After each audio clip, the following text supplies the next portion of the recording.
Para a gente finalizar o nosso primeiro bloco, então, eu te pergunto quais são os cuidados que o empresário deve ter ao comprar o sistema. Então, antes dele fechar o negócio, o que ele tem que se atentar, o que ele tem que ver de cláusula contratual, o que é importante? Quando vai comprar um sistema, você tem que ficar sempre atento a algumas licenças, né? Algumas empresas vendem o seu sistema, outras apenas dão o direito de usar, né? E aí fica na questão da mensalidade ou do contrato mensal. E eu acho que a parte mais importante quando você vai fechar um negócio, você tem que ficar atento sempre ao sistema operacional que esse sistema vai rodar e principalmente ao banco de dados. Muitas empresas às vezes acabam comprando um sistema mais barato e não fica atento ao seu banco de dados. Um exemplo que eu vou dar, você vai comprar um programa que use Oracle ou SQL Server, esse banco de dados ele é muito caro. Então às vezes o sistema de um custo médio junto ao banco de dados fica muito mais alto do que alguma outra solução que tem um banco de dados livre, né, que seria a custo zero. Então são alguns detalhes que tem que se atentar. O sistema operacional você pode também estar optando por Linux ou Windows. O Linux é um sistema de software livre que você também pode estar adquirindo sem custo nenhum. Entendi. Então acho que essa questão de ver e adequar a tua empresa para ficar tudo legalizado para não ter problemas futuros. Então prestar atenção no custo-benefício, o que eu estou comprando e o custo-benefício. Não é só o preço. Se for só pelo preço, acaba sendo mais caro, né? Legal. Nós vamos fazer um rápido intervalo, na sequência estaremos de volta. Não sai daí não.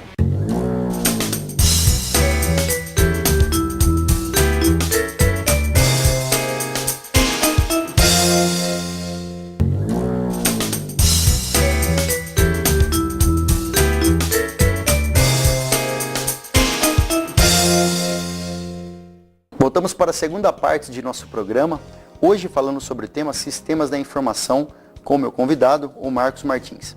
Marcos, no último bloco a gente encerrou falando um pouco sobre os cuidados que o empresário deve ter na hora de fechar a compra de um software, e nós temos uma situação que ela é real e que ela acontece, onde um empresário, ele tem uma empresa, por exemplo, onde a matriz é Araraquara, ele tem a filial São Carlos, a filial Rio Claro, a filial Matão, e ele não tem integração do seu sistema, ou seja, ele tem que ir lá na empresa onde está a filial, né? Quer dizer, a matriz aqui, a filial em outra cidade, para ele saber a realidade daquela filial, ele precisa ir até aquela cidade. Como que eu posso fazer para integrar essa informação e deixar um software único, onde eu possa, de repente, se eu sou o empresário, pelo computador da matriz, saber, obviamente, a situação das outras cidades? Essa é uma preocupação de todos os empresários, na verdade, que tem várias filiais, né? E vem o sistema, né, auxiliar novamente nessa questão das empresas. Existem diversas formas, na verdade, né? As mais comuns são o seguinte: o banco de dados ele pode permitir conexão remota. Então você escolheria a matriz, né, normalmente com o servidor, né, seria onde centralizaria todas as informações, e as filiais, né, como pontos de acesso. Então as filiais estariam acessando esse servidor, a matriz, e compartilhando essa informação, né? Essa é uma forma. De que forma você faria isso, né? A ligação entre matriz e as filiais? Com o uso da internet, né? Essa conexão, ela é segura?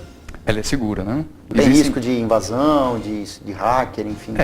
Tudo que se coloca na internet existe um risco, né? Mas ele é um risco controlado, pequeno, né? Pequeno, né? É um risco que eu acho assim, vale a pena correr esse risco. Tá. Porque quando você trata uma empresa, quando as pessoas querem invadir para roubar senhas de banco, e essa informação que trafega não é uma informação interessante para hackers, né? Então, eu diria que as empresas não são um público-alvo desse tipo de invasão. Entendi. Tá? Então, e para fazer essa segurança, na verdade, existem alguns protocolos que você pode estar utilizando, ou criando até mesmo VPNs, que são túneis, né, de segurança de informação, onde somente a matriz e as filiais teriam a chave dessa porta para eles poderem se conversar. Tá, né? você faz uma ligação direta, Direta, assim, isso, né? como se fosse uma senha, na verdade. Tá. Então, um hacker teria que quebrar esse túnel, depois quebrar o banco de dados com a senha que o seu sistema aqui criou. Então, quer dizer, é muito trabalho para pouco retorno. Entendi. Né? Então, essa seria a primeira forma, ligando o banco de banco de dados a banco de dados. Uma outra forma, para alguns softwares que não possuem esse tipo de recurso, ou banco de dados que não possui, é você trabalhar com Windows Terminal Service, né? Aí você ficaria, na verdade, preso ao sistema de Windows, né? Teria que usar um Server 2003 ou 2008, que é o mais recente, e todos conectariam remotamente a esse computador, e seria como se estivesse no computador local, né? é uma forma que você, na verdade, não exige do software, e sim do sistema operacional. E a mais indicada, na verdade, é você contratar uma empresa, né, uma software house que tenha tecnologias web, né, onde você hospedaria esse serviço num servidor web, e aí de qualquer lugar do mundo, com toda a segurança, com toda a parte prática, você estaria acessando o seu sistema. Mas isso na parte via web. Então são essas três soluções: via banco, terminal service, né, ou aplicações web. Seja qual for, quer dizer, hoje é totalmente viável então integrar essa informação, é uma questão de você escolher a melhor forma aí e realmente correr atrás disso. Viável e até mesmo necessário, né? Hoje um empresário estando, por exemplo, na sua matriz em Araraquara com suas outras 10, 12 filiais, ele não precisaria estar se deslocando para saber como foi o dia de venda, se teve entregas atrasadas ou se teve algum problema nos outros filiais, ligando ou tendo que se deslocar até essa filial. Estando na matriz, ele consegue, com relatórios gerenciais, ver a empresa no nível macro, né, com todas juntos, ou ver individualmente cada empresa, né? Então ele consegue traçar metas, né? Por exemplo, qual empresa vendeu mais, quais são as datas melhores na cidade de Araraquara e São Carlos. Só o tempo que ele vai economizar de estrada e viagem já vale um investimento. Sem dúvida. Com certeza. Com certeza. Tá bom. Ô Marcos, vamos falar aqui então sobre alguns cases de sucesso. Tá? Eu gostaria que você colocasse aqui alguns cases de algumas empresas do ramo industrial e algumas empresas do comércio local aqui. Vamos debater, vamos tentar mostrar um exemplo aqui para deixar mais claro. Ó, empresa X adotou essa solução e teve o resultado Y, que era o esperado e tal. Então, fale um pouquinho. Eu vou começar falando então, pegando uma solução de cada tipo, né?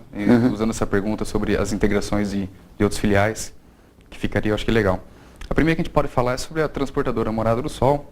É um cliente nosso há 2 anos e nós optamos por trabalhar por terminal service, porque ele já tinha um sistema operacional Windows Server, né? Já tinha um banco de dados proprietário, que era o SQL Server próprio da empresa, com outros softwares integrados. Então nós colocamos o nosso software e integramos com as outras 14 operações que eles possuem espalhados no Brasil todo, né? Esse é um caso de solução. Outro é a Tecnoeletro, hoje em Américo Brasilense, que possui tecnologia em Linux, né, instalada no sistema operacional Linux, com o nosso banco de dados em Postgres, e que faz conexão remota via banco, né? Então você consegue acessar de qualquer lugar, direto ao banco de dados. Esses são sistemas industriais. Certo. No comércio, por exemplo, nós temos o Zago Sport, que tem, acho que são 6 lojas, a Casa do Sono está sendo a sua 7ª loja, acho que esse mês inaugurando em Jaú, inclusive. Casa do Sono? Carlinhos Segura? Carlinhos Segura. Eles também usam tecnologia terminal service, né, com servidor próprio e tudo mais, né? Então são soluções que a gente utiliza para integrar, né, essa parte de informação. Tá. Bom, Marcos, você gostaria então, a gente já está finalizando aqui o nosso segunda parte do nosso programa, gostaria de deixar aqui o seu contato, telefone, e-mail. Ok. Bom, a empresa que a gente, Software House, é a 3TI, né? A gente está aqui em Araraquara já há 8 anos. O telefone é 3333-4310 ou 3333-5628.